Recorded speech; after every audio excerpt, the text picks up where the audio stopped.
Hi there and welcome to this video for Senior Physics on Electromagnetism and Electricity. In this video we're going to explore the characteristics of a PN junction diode and some of the uses of these diodes.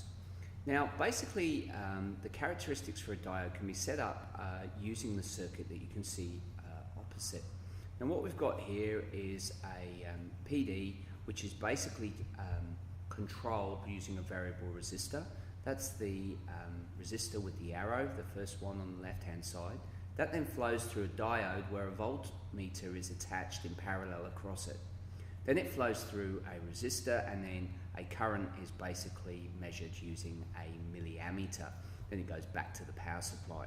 So basically we know that diodes are non-ohmic. Remember, if you're ohmic, then V over I will produce a straight line, where the gradient of the straight line will be the resistance. Now with it being non-ohmic, what happens is diodes and semiconductors basically work on the principle that as you increase the temperature, you increase the number of free electrons which are available within the semiconductor. As a result, that's allowing more current to flow. So more electrons produced by more heat means less resistance, and the result is you get a curve which is going to be generated. So we know that they're not ohmic. We know that can be constructed using the diagram that we've got opposite, and what we get is a curve which you can see below. Now the key thing to understand is if we look at a diode working normally, we're looking at the right hand side of the graph. So basically in the positive quadrant for X and Y.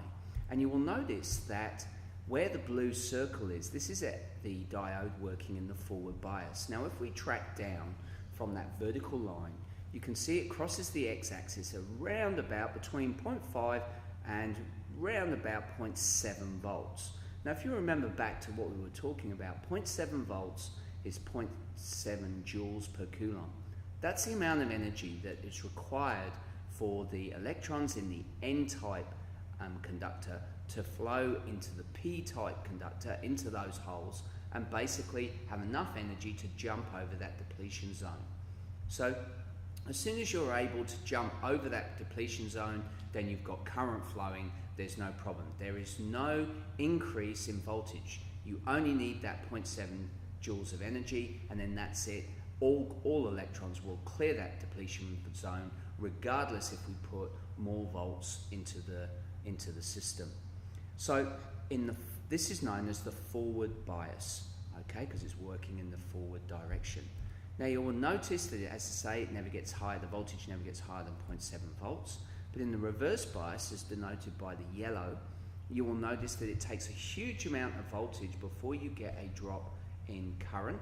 And notice the current, where it says reverse current at the bottom of the y-axis, this is measured not in milliamps, but in microamps. So you'll get a small flow of current going backwards, but at a very high voltage. Now, if we put too high a voltage on there, what will happen is the whole thing will break down and the diode will stop working.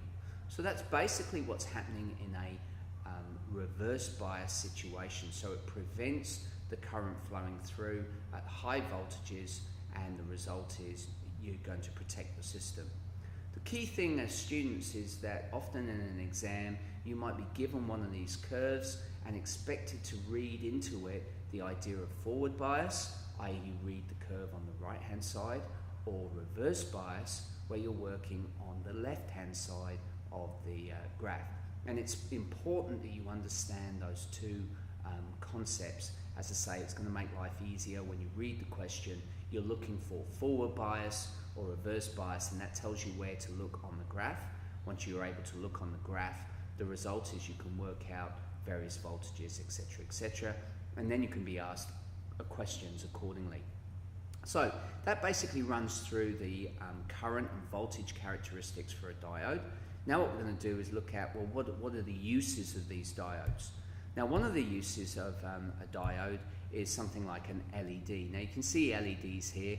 LEDs now are used a huge amount for indicator lights, but you'll also find that LEDs are now being put into light bulbs, and they are a very efficient way of generating light because they do not produce any excess heat. The old halogen light bulbs used to, but now you can get light bulbs which are all LED related. There's no energy loss through heat, which makes life very easy. But how do they work? Well, basically, they work by the electrons giving up their energy in the form of a wavelength of light when they basically combine with the holes in our semiconductor. As a result, different wavelengths of light can be generated, and as a result of that, we get different colors which are being produced. So that's an LED, which is a light emitting diode. Basically, it's got the symbol for a diode with two arrows coming off it. And you can see some examples of LEDs, which are shown here. Key thing to note about an LED, it's a diode, which means that you have to get it going in the correct direction. So when you load up your diode, you're going to have to make sure that your arrow and your line is going in the right direction with the current, otherwise it won't work for the reason that we talked about earlier when we looked at diodes. Another use of a diode is a Zener diode. Now a Zener diode is a very interesting diode because it works in reverse bias. If it's working in reverse bias, you need to look at the left-hand side of the curve. So you can see the IV characteristic curve down in the bottom right-hand corner. Remember, you're going to be looking at the left-hand side of that curve, anything to the left of the y-axis. Forward current you're not interested in because Zener works in the opposite direction. So as it says here, it can conduct up to from anything from 2 volts up to several hundred volts, depending on the type of Zener diode it produces. And what it then basically works on is anything above that with respect to voltage has no effect on the circuit. Current will still flow at the same amount, current will increase, but you'll get no increase in voltage, which means that you can control the amount of voltage which is going through the circuit, because you're not going to get any more which is going to have an effect.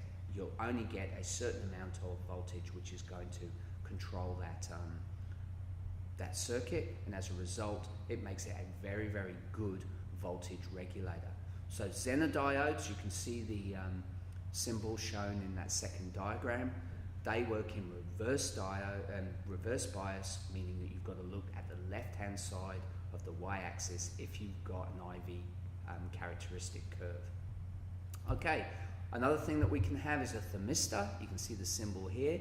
Basically, this is a diode that works working on indicating temperature, and it looks at the electric current, which is basically working on with respect to temperature. And finally, we've got an LDR, or a photocell. Again, the symbol shown on the right hand side. This will react depending on the amount of light that you've got present. For example, if you use solar cells in your garden, they will switch on when the light goes down, and that will all be generated by a photocell. So it'll either switch on or switch off the circuit depending on the amount of light which is actually generated. Again, it's a diode, and as a result, it has to go in a specific direction. So this is just a few uses of how we can use diodes. I hope you found that useful.